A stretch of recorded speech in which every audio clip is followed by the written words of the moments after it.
Hi, I'm Ryan Jinks, and welcome to How Not to Invest, where we talk about 3 steps to financial freedom. 1 is to spend less than you make.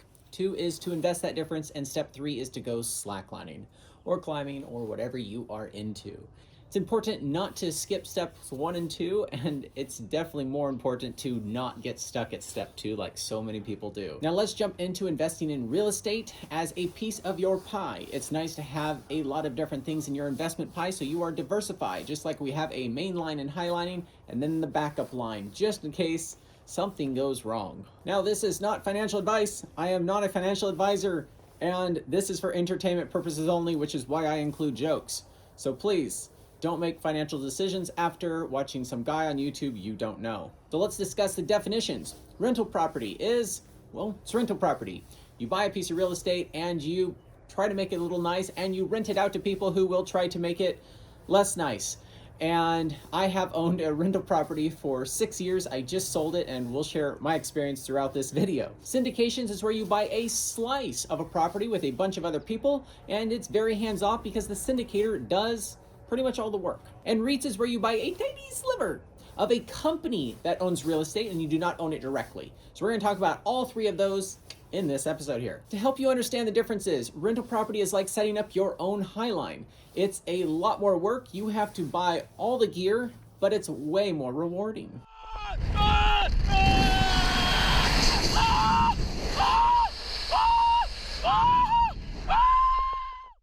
And then a syndication is like going to a highline festival like GGBY. It is a week-long commitment. It could cost you $200, but if you choose not to, you don't really have to do much.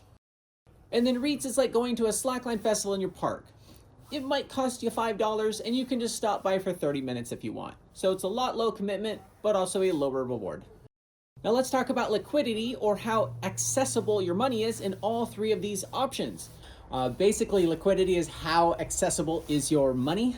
And with real estate, owning it, I owned mine for 6 years. It took a month or 2 to get it ready to sell it, and then get the money in my bank account. So it's not a super fast thing if I want to get my money, and this was a good market. If it was a down market, it could take even longer. Syndications, you're very committed to the project when you pool your money together with people to buy something. So unless you can find somebody to buy your slice of the syndication, you're stuck owning it until they sell the property or refinance or close the deal. And with REITs, your money is way more liquid. You can buy something right after this video and then sell it 10 minutes later. And it's treated more like a stock. So that's kind of the pros of a real estate investment trust. Now, how much capital or money do you need to buy each one? Well, a rental property, it's expensive. I think I put down like $75,000 or $100,000 to buy my rental property 6 years ago. And that was all my money. So it was, I feel like now it was too much of my pie in one basket. Now at the time, it was probably a good decision because I knew real estate and invest in things you know. I could touch it, I could work on it, and I have been exposed to rental property since early 2000s because my parents got into them. So I knew a lot more about them than I knew about stocks. But as we'll talk about in a minute, owning a rental property and managing it yourself is not very slack life. So I sold it since the market is high, and now I have syndications that I buy. It takes a lot less money to get into a syndication as it does to buy a rental property. Of course, there's exceptions and extremes on both ends, but the one I just got myself into was $25,000 minimum, and I put the minimum down, and I am excited to own a piece of a very nice Class A apartment in Florida, Virginia. The one I just got is in Virginia. You can tell how emotionally engaged I am in the project. But what's nice about having these smaller amounts in syndication compared to a rental property is that I can actually buy one that I did get in Florida and another I got in Texas. And so I feel like geographically I'm spread out, even though they're all apartments in one sector of a real estate sector of the sectors. So the crux of syndications is they're kind of hard to find. The ones that you can invest in without being an accredited investor, someone who has like over $1 million or makes a crap ton of money, is the 506B type. But they're like, you kind of got to know who they are and they kind of got to know who you are. So yeah, I'm lucky I found one, and I have known them for years, and I know they manage their stuff well, and they know that I'm got enough liquidity of my own that I'm not going to be calling them in a month and go, oh, I need my money. The 50BC type, the ones that require accredited investors, is basically the government trying to hold everyone's hands and making sure they don't buy something that's more risky than they have the tolerance for. It doesn't seem, this is not investment advice, but the things I bought don't seem as risky as some of the things you have access to around here. So technically they're classified as more risky investments, and so you need to supposedly have money in order to make better decisions, as if people with money always make good decisions. But that's the assumption. What syndication do I use, you ask? Sorry, they fill up pretty fast, so I'm not going to share who they are, which makes it hard to find syndications, doesn't it? And REITs can be cheap. It's the price of one stock. You can put 20 bucks in or 200,000 into a REIT. So they are just a wider range and way more liquid to have a REIT. Now, what are the management differences between rental property syndications and REITs? Well, rental property, if you manage it yourself like I did, you will get called or texted in the middle of the night that a toilet is clogged. You will have a turnover with a tenant that is, when you're trying to do other stuff and plan a GGBY festival. And it's not that much fun to own one rental when you travel as much as I do. Now, I could have a property manager do it, but they're not going to do it as good as I would do it. Now, why I was able to kind of do a hybrid is because my mom, who also had rental property, helped a lot. And so I just kind of milked that one for a while. But it's still a heck of a lot of work. It's very hands-on, and that's okay if you have a handful of rentals and you live in the area and you don't travel much and you enjoy doing it and being very hands-on in your investments. If you did hire a property manager, they could potentially make more money than you because your cash flow, especially if you have a mortgage, is only this much and they take 10% to manage it. Sometimes you only got 10% left over. And then at the end of the day, you're only hoping for appreciation. Or you've tied up so much money to get your mortgage down. How much return are you actually getting? Which brings me to syndication. For less money and for less work, because I don't do anything. They direct deposit into my checkbook every 3 months, and I just go along for the ride. And that's the problem with syndications. I can't fire them. I'm in their pool. They're not in mine. And so if they don't do a good job, I'm stuck. And so that could be a good thing or a bad thing. The people I'm with manage it super good enough. I think they, in an effort to sell the project, I think they aim a little high.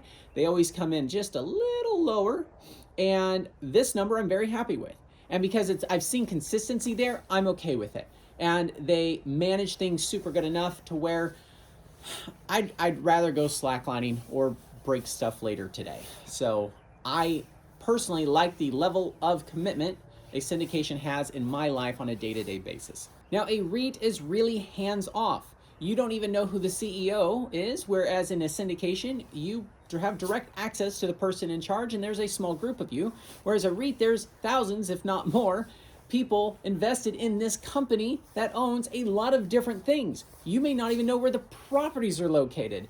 So you are so hands-off that it's the most hands-off you could get with owning real estate, which can be nice if you want your money liquid and very, very, very hands-off. Now, I am not a tax advisor. This is not tax advice, but we're going to talk about taxes for entertainment purposes only, okay? With my rental property, I got to write off the expenses I put into it and the depreciation I got off of my other income. And that really helps because you can also do that with syndications. Syndications, you directly own the property, though it's a small piece, and so you get those tax benefits with the syndication.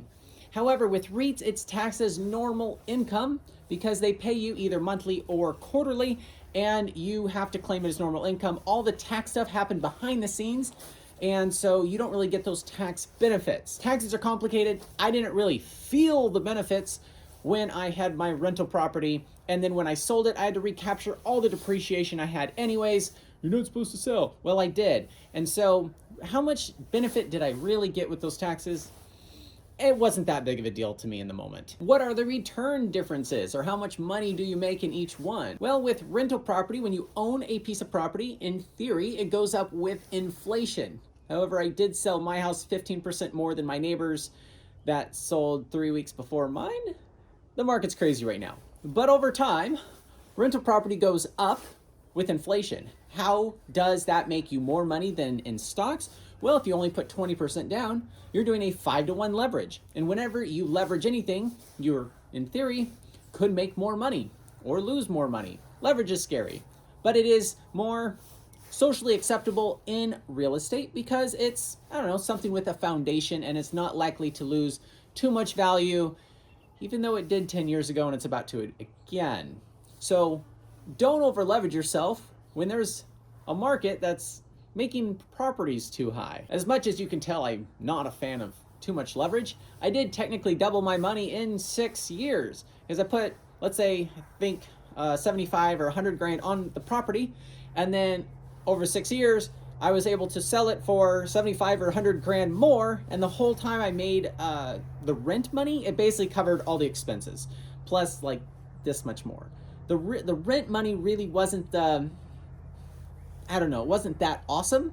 And if you pay it off, you can only live on half the money because the other half goes to property taxes and repairs and maintenance that you have to save up for.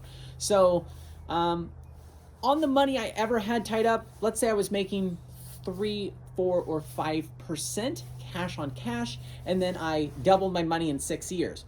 Now, if I just put that in the stock market between 2014 and 2020, I technically would have done better and not had to have managed anything, hence why I sold it. Syndications have 2 benefits as well. It goes up in value, and so my apartment complex that I got in on, in theory, in 7 or 8 years from now will be worth more than it is today. And they also use leverage, and so our investment is only the down payment. I think there was like $13 million as a down payment, and they borrowed $37 million. The numbers are big. I'm glad I only put in this much. But they use leverage to give you the returns that you're going to get. So I'm able to get 7 or 8% cash on cash return. So every quarter, the $25,000 times 7 or 8% divided by 4 times a year is what I get in my checkbook. And I don't have to do anything. I'm actually making more money in my syndication than I was making here on my property here in California. And their projections is it'll be worth X, Y, and Z in 7 or 8 years. So the total return will be 18 to 20%. And until I see that happen, I choose not to believe it. But it would be fantastic if it did. And for reference, if something goes up 20% every year and you own it for 5 years, it's oversimplification. You've doubled your money. So it's great. I love it. I don't have to do anything. Yay for syndications. REITs are so easy to get into.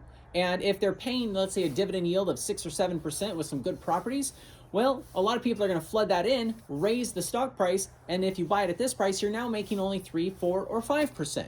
So it's kind of self-adjusting all the time on what you can get. Now, I'm not too fond of the lower returns and the lower tax benefits of a REIT, and I don't mind having my money tied up. However, while preparing for this video, I did find a REIT I liked. Now, I'm not going to pump this stock and then dump the stock. I'm still trying to figure out how I want to share stock information. Sometimes people hear a stock and they just go buy it because they heard it on YouTube, which I've never done that myself before. This REIT I was looking at owns golf courses, ski resorts, indoor water parks, and movie theaters. And the cerveza sickness kicked them in the nuts in last March. So basically, they didn't know if their tenants were going to go bankrupt. Everyone was concerned. Their stock went from 70 range, paying out like a 5% dividend yield, and plummeted down to, I think, 18 something, which is a real bummer. I didn't get in on that because that means they were paying, if you buy it at this price, because their dividend, the rents are going to stay the same, are through the roof. But anyways, they're selling around the $40 range now, and their dividend yield is 10.88% the last time I checked. And what I like about that is I think the company is worth that $70 range because it was floating there for, I don't know, 6 years. Now, it didn't really appreciate over the last 3 or 4 years where my rental property really went up in value, and that is something I want to research a little bit more. But let's say it goes back up to the $70 range and I can get it at 40. That's a 75% appreciation increase because everyone's scared to invest in it. But they did announce that their tenant is not going to go bankrupt now, and everyone supposedly is doing just fine, and their tenants are paying rent, which means they're able to pay their 10 point something percent dividend yield. When the price goes up, the rent is going to stay the same, and you're paying more money to collect that. And it's going to probably go back down to 4, 5, or 6% in the future. So if I can find a REIT that is undervalued and consistently paying out their dividends, I for sure am going to possibly own a few REITs in my pie. What's nice is having a pie that has a little bit of everything, so you are diversified. So to summarize, owning rental property is like a marriage. It can be very good or very bad, and with enough paperwork, you can get out of it. Syndications are like long-distance serious relationships that are open. The commitment is pretty serious, the return is pretty good, but you do have to share some of that return with the syndicator.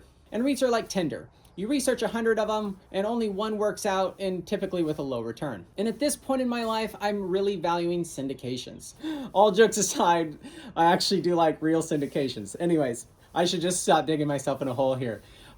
There are other ways to play. There's crowdfunding instead of syndications, to where it takes even a smaller pool of money, but you still own the property. You can also flip a property and buy it, fix it up, and sell it for a profit. It's pretty hard right now. Everything's a little oversaturated. You have to have an in on deals for that to work, and kind of like a really good contractor team, but you can make a good living doing that. And there are private equity REITs that I'm sure probably return even a better thing than REITs, but you can't sell them for a year after you buy them, so they're like a hybrid in between a little bit of everything. So there's a flavor for everyone depending on what you like if you want to get into the real estate sector in your portfolio. Please let me know in the comments below what you want to see. I had several people request real estate, so that's why we started with this one. Maybe the next one we'll do is what you can do with only $1,000 left over ready to invest, and focus on how to get started in all this. I really love experimenting and learning and evaluating different risky things out there, and it's not just climbing gear, but managing money is risky, and not having any money is riskier. And I hope these videos not only make you laugh, but also get you stoked to think about money maybe differently, and how you can live a purpose-filled life and earn and save more money than you currently do. And remember, money is not everything, so make sure you live a purpose-filled, stoked life. Cheers.